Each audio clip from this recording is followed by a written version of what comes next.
ஆணவ கொலைகள், honour killings, Bharatiya நியாய சன்ஹிதா என்று பெயர் மாற்றம் செய்திருப்பது ஏன்? பாரதிய நாகரிக் சுரக்ஷா சன்ஹிதா என்று பெயர் மாற்றம் செய்திருக்கிறீர்கள் ஏன்? ஐபிசி என்கிற சட்டத்தின் பெயரை பாரதிய நியாய சன்ஹிதா என்று பெயர் மாற்றம் செய்திருப்பது ஏன்? இதை நாட்டு மக்கள் இன்றைக்கு கேள்வியாக எழுப்புகிறார்கள். கிரிமினல் ப்ரொசீஜர் கோட் என்கிற சட்டத்தின் பெயரை பாரதிய நாகரிக் சுரக்ஷா சன்ஹிதா என்று பெயர் மாற்றம் செய்திருக்கிறீர்கள் ஏன்?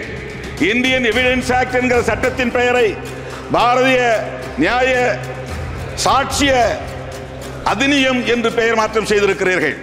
இந்த சமஸ்கிருதமயமாதல் நடவடிக்கை ஏன் என்று நாட்டு மக்கள் கேள்வி எழுப்புகிறார்கள். அதற்கு மாண்புமிகு அமைச்சர்கள் பதில் சொல்ல வேண்டும் என்று இந்த நேரத்தில் நான் பதிவு செய்ய கடமைப்பட்டிருக்கிறேன். எஸ்சி எஸ்டி மக்களுக்கு எதிரான வன்கொடுமைகள் அதிகரித்துக் கொண்டிருக்கின்றன.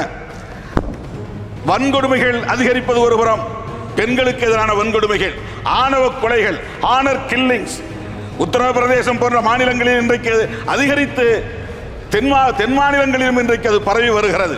ஆகவே ஆணவ கொலைகளை தடுப்பதற்கென்று தனி சட்டம் ஒன்றை இயற்ற வேண்டும் என்று இந்த நேரத்தில் நான் வேண்டுகோள் விடுக்கிறேன்.